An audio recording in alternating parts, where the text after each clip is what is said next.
कहानी है डरावने कब्रिस्तान की, जहां भूतों और चुड़ैलों का रहना होता था। कब्रिस्तान से ही थोड़ी दूर एक फ्लैट में गोलू अपने परिवार के साथ रहने आया हुआ था। गोलू के पापा का दफ्तर से ट्रांसफर कर दिया जाता है। गोलू अपने मम्मी पापा के साथ नए घर में शिफ्ट हो जाता है, जो कि कब्रिस्तान के बगल में ही रहता है। लेकिन गोलू को क्या पता था कि ये घर एक भूतिया घर है।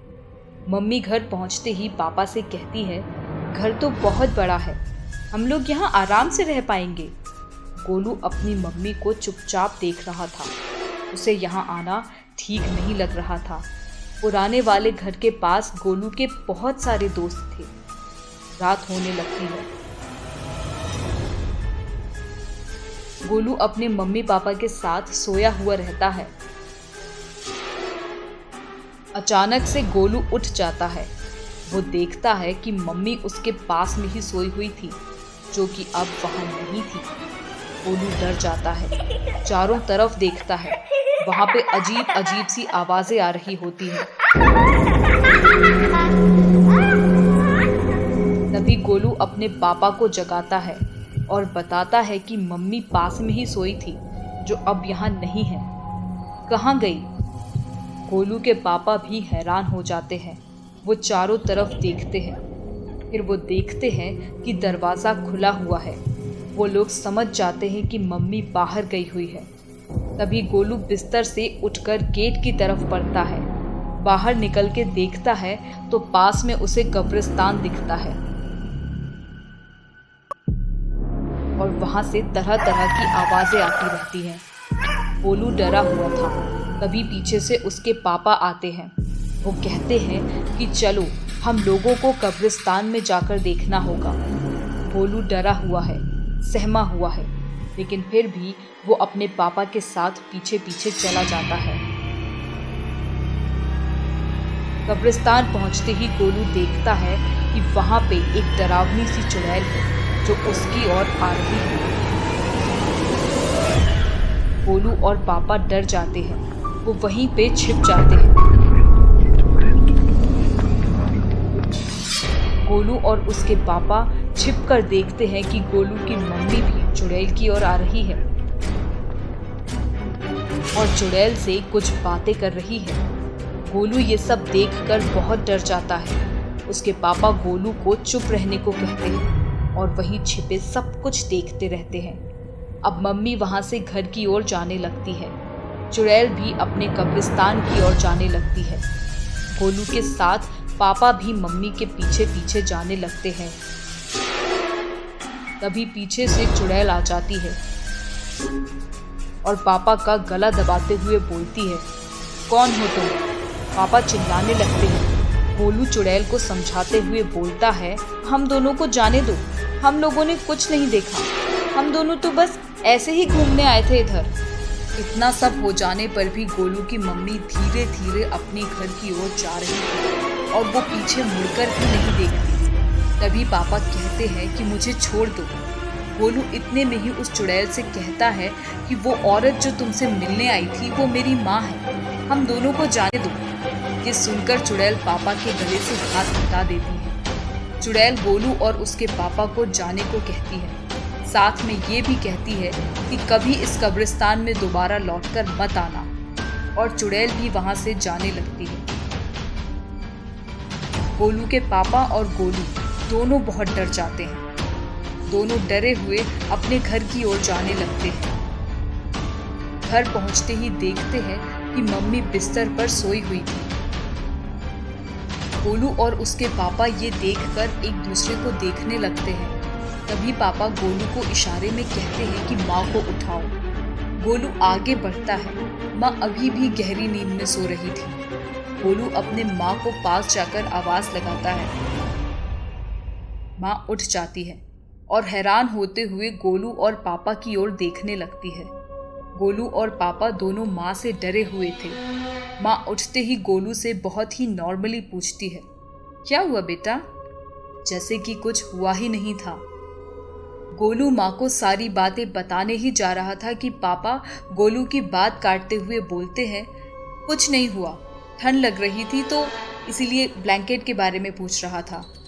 ये कहकर गोलू और पापा दोनों बिस्तर पे आ जाते हैं और गोलू अभी भी डरा डरा आंखें बंद करता है। फिर तीनों सो जाते हैं। थोड़ी देर बाद मम्मी अचानक से अपनी आंखें खोलती है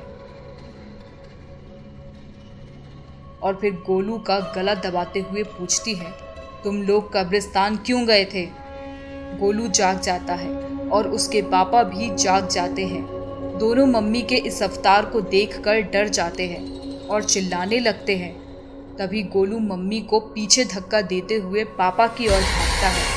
फिर मम्मी नॉर्मली वहाँ से उठती है और गोलू से पूछती है कि क्या हुआ, सभी कोई जागे क्यों है अब तक? अचानक मम्मी के इस बिहेवियर से सभी सहमे रहते हैं, मानो कि मम्मी के अंदर किसी बुरी आत्मा का साया हो। तभी उस वक्त गेट के पास किसी के खटखटाने की आवाज़ आती है। गोलू डर जाता है। वो पापा की ओर देखने लगता है। तभी पापा दरवाजे की ओर बढ़ते हैं और दरवाज़ा खोलते हैं। लेकिन ये क्या, दरवाजे के पास कोई भी नहीं था। गोलू भी जल्दी से बिस्तर से उठ जाता है और दरवाजे की ओर जाता है। देखता है वहाँ कोई भी नहीं है। तभी मम्मी पीछे से गोलू की तरफ आते हुए कहती है, कोई भी नहीं है ना? आओ मैं बताती हूँ कि कौन है। मम्मी दरवाजे से बाहर निकलकर आगे आगे बढ़ती है। मम्मी कब्रिस्तान की ओर बढ़ रही थी। पीछे से गोलू और पापा आते रहते हैं। किसी को कुछ नहीं पता था कि आगे क्या होने वाला है, बस मम्मी के पीछे पीछे आ रहे थे। कब्रिस्तान पहुंचते हैं। तभी अचानक से मम्मी गायब हो जाती है। कब्रिस्तान में अभी भी डरावनी आवाजें आ रही थी। तभी पीछे से मम्मी एक रॉड लेकर दौड़ते हुए गोलू और उसके पापा की ओर आती है। ये देखकर दोनों भागने लगते हैं। पीछे से मम्मी उसके और पापा की ओर रॉड लेकर भागती रहती है। तभी आगे से वो कब्रिस्तान वाली चुड़ैल आ जाती है। पापा और गोलू दोनों घबरा जाते हैं। दोनों को समझ नहीं आ रहा था अब करे तो क्या करें। पीछे मम्मी, आगे चुड़ैल। तभी चुड़ैल गोलू से कहती है, मैंने तुम्हारी मम्मी को अपने वश में कर रखा है। वो कब्रिस्तान वाला घर वो मेरा है। तुम लोग उस घर से चले जाओ, वरना अंजाम तुम लोग देख ही रहे हो। और वो चुड़ैल हंसने लगती है।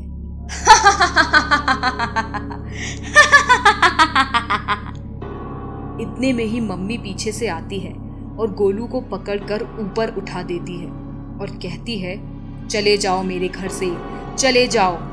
ये सब देखकर गोलू के पापा डर जाते हैं। वो मम्मी के सामने गिड़गिड़ाने लगते हैं, छोड़ दो मेरे बेटे को और मेरी पत्नी को, चले जाओ इसके अंदर से। हम लोग हमेशा के लिए वो घर छोड़कर चले जाएंगे। इतना कहते ही मम्मी गोलू को नीचे उतार देती है और खुद भी बेहोश हो जाती है। चुड़ैल अभी भी खड़ी सब कुछ देख रही थी। वो पापा से कहती है, ये कब्रिस्तान के पास हम चुड़ैलों का खंडर है। हम चुड़ैल इस कब्रिस्तान की देखभाल करते हैं और मीलों दूर यहाँ कोई नहीं रहता है। तुम लोग भी यहाँ से चले जाओ। ये कहकर चुड़ैल वहाँ से चले जाती है। तभी गोलू मम्मी को डरे हुए, सहमे हुए आवाज लगाता है, उठ जाओ मम्मी, उठ जाओ मम्मी।